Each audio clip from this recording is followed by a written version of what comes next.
સૌરાષ્ટ્ર યુનિવર્સિટીના assistant professor Sanjay પંડ્યાને clean chit આપવામાં આવી છે.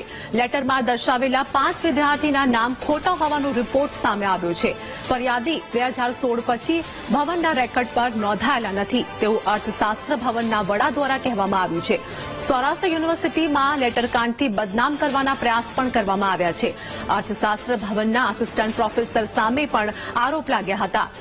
વિદ્યાર્થી શબ્દનો પ્રયોગ અને ચોક્કસ જ્ઞાતિના લોકોને વધુ માર્ક્સ આપવાનો પણ આક્ષેપ કરવામાં આવ્યો છે.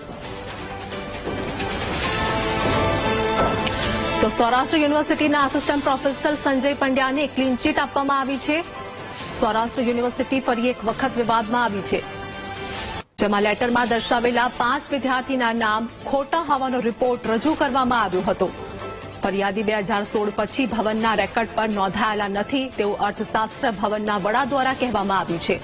સૌરાષ્ટ્ર યુનિવર્સિટીમાં લેટરકાંડથી બદનામ કરવાનો પ્રયાસ પણ કરવાનો દાવો કરવામાં આવ્યો છે. તો અર્થશાસ્ત્ર ભવનના આસિસ્ટન્ટ પ્રોફેસર સામે અનેક આરોપ પણ લાગ્યા છે.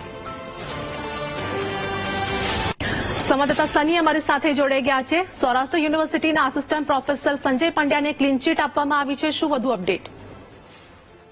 જેટના વાત કરવામાં આવે, રાજકોટની સૌરાષ્ટ્ર યુનિવર્સિટીના અર્થશાસ્ત્ર ભવનના આસિસ્ટન્ટ પ્રોફેસર સામે આરોપનો મામલો છે, જેમાં આસિસ્ટન્ટ પ્રોફેસર સંજય પંડ્યાને ક્લીન ચીટ આપવામાં આવી છે. લેટરમાં દર્શાવેલા 5 વિદ્યાર્થીઓના ખોટા રિપોર્ટ હોવાનું સામે આવ્યું છે. અર્થશાસ્ત્ર વડાના ભવનને અભિપ્રાયમાં કહ્યું કે ફરિયાદ કરનાર એક પણ બહેન 2016 પછી ભવનના રેકોર્ડ પર નોંધાયેલા નથી.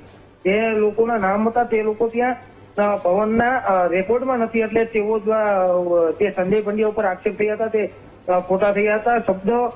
દ્વિઅર્થીય શબ્દ પ્રયોગ અને ચોક્કસ જ્ઞાતિના લોકોને વધુ માર્ક આપવાનો આરોપ તેના ઉપર લાગ્યો હતો અને સંજય પંડ્યા વિરુદ્ધ ષડયંત્ર કરનાર સામે હવે યુનિવર્સિટી શું ફરિયાદ કરશે તે જોવાનું રહેશે, કારણ કે આ લેટરકાંડથી ખોટી રીતે સૌરાષ્ટ્ર યુનિવર્સિટીને બદનામ છે તે કરવામાં આવ્યું છે. જી આભાર સની સમગ્ર માહિતી આપવા બદલ.